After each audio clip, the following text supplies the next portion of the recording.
flash, flash, 3 fois flash, avec un franc rouge.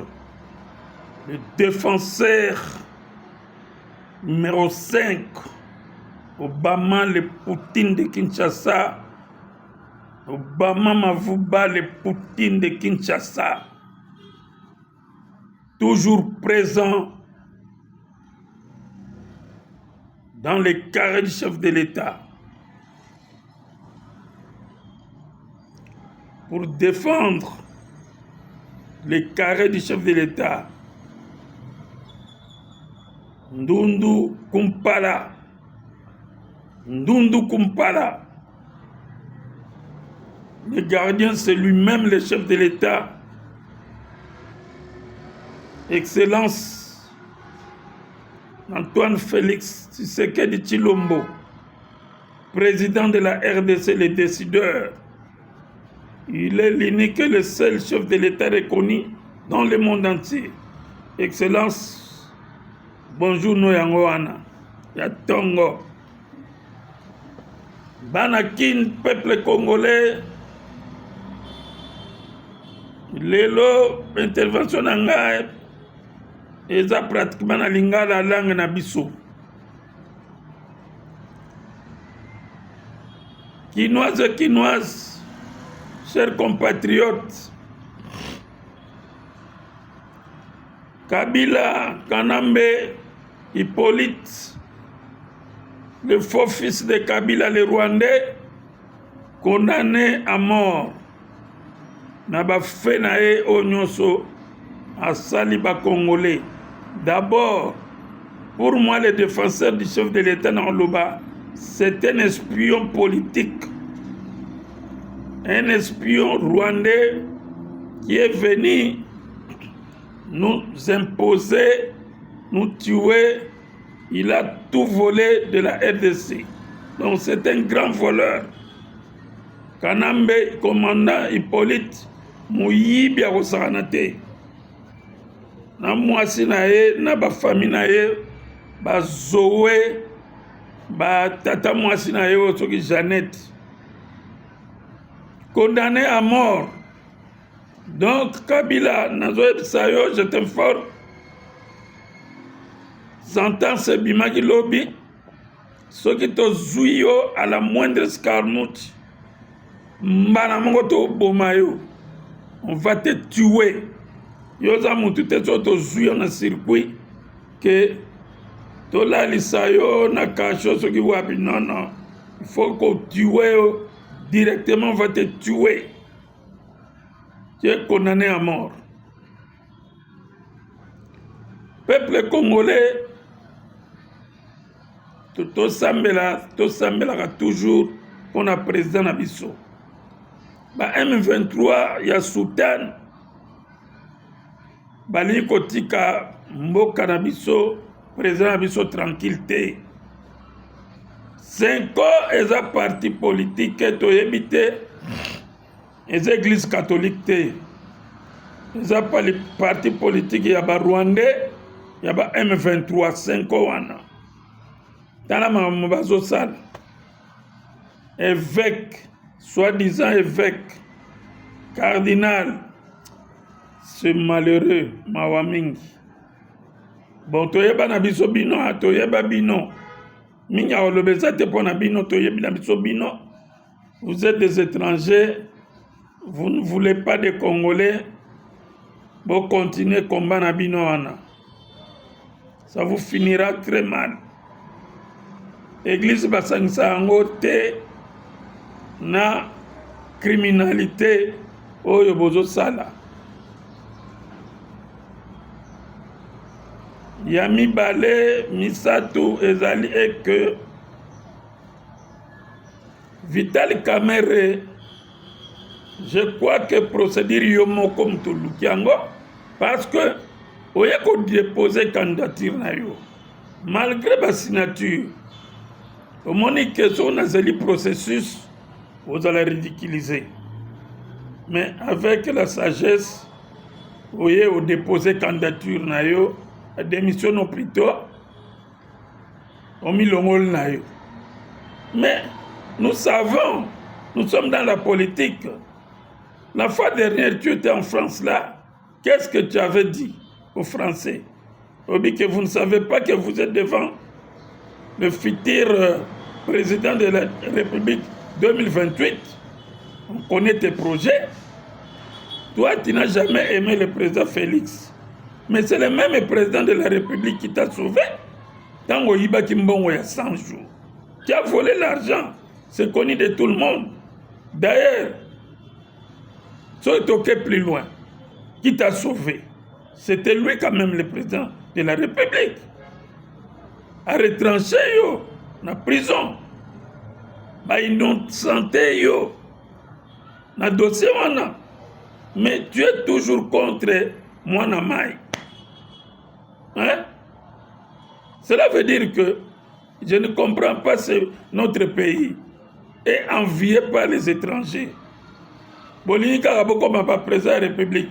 Comme Kanambe a commencé président par Mindou Kinaye et puis Nabatune Bakwapuye, Yope osa envisagé comme président en 2028. Mais dorénavant, M. Kamel, moi, le défenseur du chef de l'État, je te dis que les pacificateurs, il y a pamba wana, ça ne vaut même pas la peine. Yo yeka très bientôt dans la politique. Dans la vidéo, il y a le président Félix, à l'époque, a dit, mais monsieur, toi tu es venu à peine 3 mois. Tu ne peux pas venir nous dicter. Et ça, le col le retour. Toi, Kamel, tu ne peux pas nous dicter la politique. Tu ne connais pas la politique plus que nous autres. Toi, tu fais la politique. Hein? Il y a un système mongobo. Tu te fais chouchouter par les Congolais. Pour toi, tu es un Congolais. Mais tu n'es pas Congolais. Tu es un étranger. C'est connu. Ma frère, nous, Rwanda, Kuna. Moi, j'ai des vidéos où ils ont démontré que le monsieur l'a dit que tu n'es pas Congolais, tu es Rwandais. Ma origine, c'est là-bas. Va dans ton pays, va faire ta politique là-bas. Paul Kagame est en vie. Il peut te récupérer facilement et puis il te donne un poste là, ministre, soit président de l'Assemblée du Rwanda. C'est tout. Donc, ne venez pas nous mentir, faire la démagogie, on a flatté le peuple congolais comme vous le faites comme d'habitude. Parce que, vous faiblesse, il y a peuple congolais. Donc, je vais vous dire une chose. Hein. Omani Kanambe est condamné à mort. Kanambe kutunenga zanengwana. Abimi soki na ba 32 milliards, soki 35 milliards, oyo abimi nango pendant 18 ans oyo yasali na mboko. Azui chance ya okima na 32 milliards. Mais to sila nena bien te. Ko sila anezali, il faut to monaye enterré, tué et enterré. Yo kutuna to sila na yote. Pe ozana katakina. Oh non, je vais devenir dorénavant oh Mikosa. Oh Nyon Sozo Kanisake.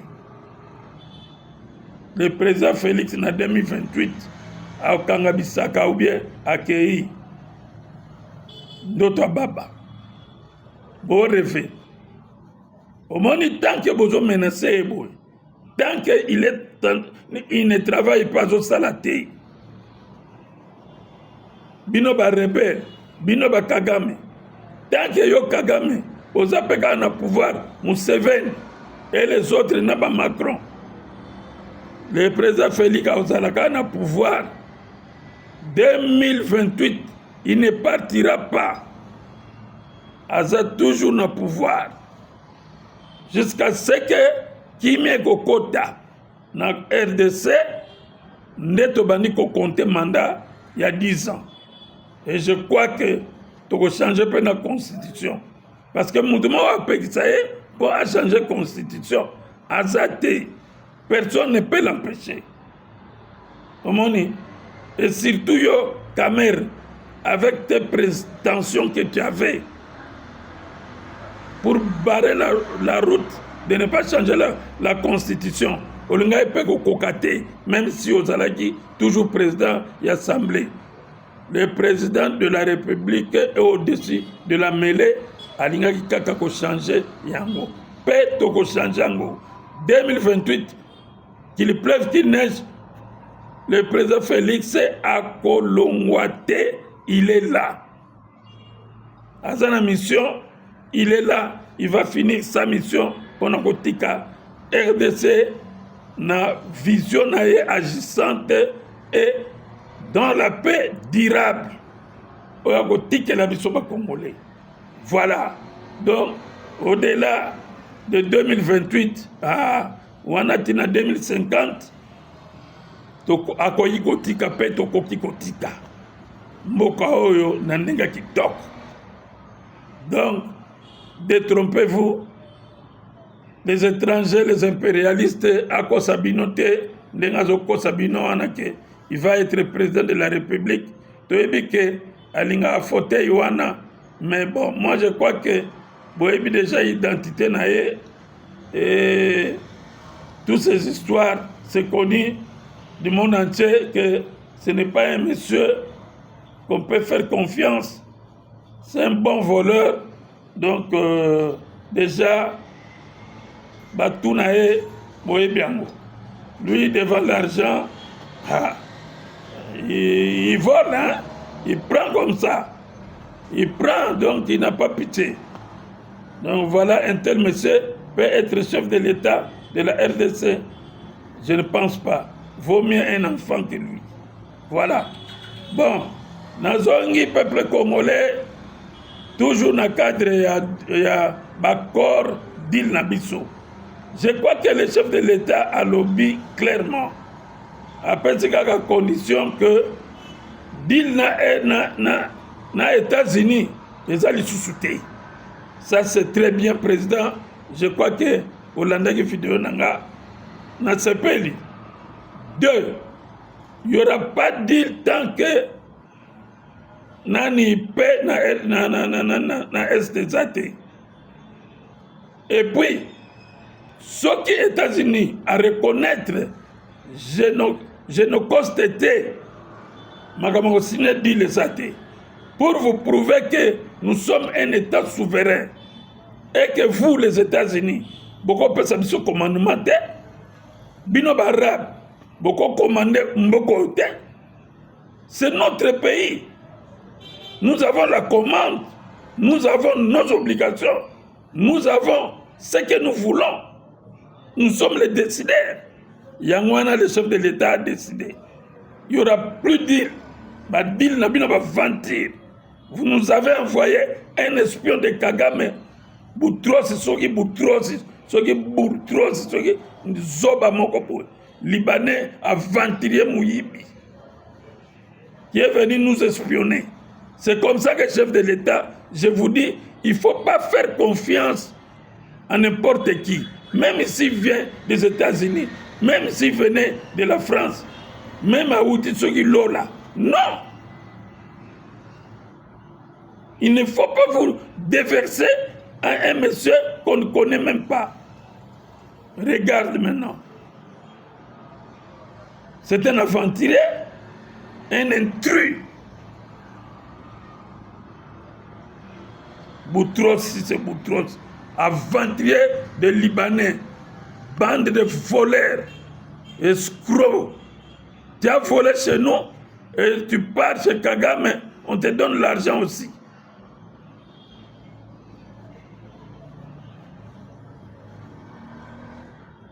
Voilà, peuple congolais. Réveillons-nous, chef de l'État, nous avons des aventuriers dans ce monde, il ne faut plus faire confiance aux gens. Les envoyer là, donc nous sommes la République démocratique du Congo, nous avons la force, nous avons les militaires. Les militaires de Nangala, on va les neutraliser, ils sont maîtrisables. La moindre des choses est que est la meilleure solution. On va maintenant nous battre avec les Rwandais. Parce que ce n'est pas les Rwandais, mais nous savons que c'est la communauté internationale d'être Mundana Bango. Donc, to bêta Rwanda. So to bêti Rwanda, tout va changer. To mangal souma kila teo, so qui génocide. Non, non. On va frapper. Comme on va bêta ka, biloko na bango, biso pe to ça retour, to frapper bango. So to bêti bango ba arme, ya solo. To bêti bango comme il se doit. Au moment où nous sommes aussi là, peut terminer. Nous sommes la RDC, un grand pays. Et nous avons la force. To banga guerre, to mundi sabango c'est tout. Un peu barre. Babiloko na bango wana ba deal soki banini. Non, ça ne sert à rien. On a besoin de matière baya kosomba. C'est tout. To flatter binoté. D'ailleurs le président a bien dit dans le discours na l'Assemblée générale des Nations Unies. Il a dit to yé pas na minoté pour mema les Africains na lola. Non, non, non. Nous sommes venus pour les solutions. C'est-à-dire arrêter le guerre, arrêter tous ceux qui font des génocides dans nos pays, et surtout la RDC. Donc un point barre. Donc voilà un peu les résultats. Donc chef de l'État, merci beaucoup, parce que tu as pensé au peuple congolais et que ton peuple est en train de souffrir, et tu ne peux pas te mêler dans des histoires. Il y a beaucoup de Américains. Donald Trump, si vous avez besoin de matière, venez acheter. On n'est pas là pour faire des cadeaux. On n'est pas là pour vous supplier ou demander votre argent. Nous avons nos ressources. Nous avons l'argent. Et on a peur de personne dans ce pays. Restez avec vos rebelles là. Nous avons les matières chez nous ici. Point barre. Peuple congolais, quinoise et quinoise, je vous informe que Sylvano Kassongo, le grand voleur de maisons, spoliateur, assassin, kidnappeur, il est avec moi au parquet général de la République chez le procureur Vonde. Parce que la justice doit faire son travail. Nous sommes descendus chez moi. On a vu des policiers qui ont pris fuite. Mais la maison est là parce que c'est ma maison. Mais les voleurs, Sylvano Kassongo, n'a pas faux documents, n'a pas Mabilou, sont déjà en justice avec Obama, le Poutine de Kinshasa, l'homme qui n'a pas peur, qui va faire ce défi-là. Tu seras le premier général à être arrêté sur le dossier de meurtre de ma mère.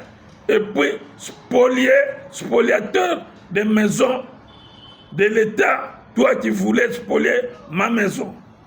Alors, pourquoi tu es en train de fuir aux Okimani, Yokason, aux Okima justice, puis ma bulle, aux Okima justice, avec faux usage de faux en écriture?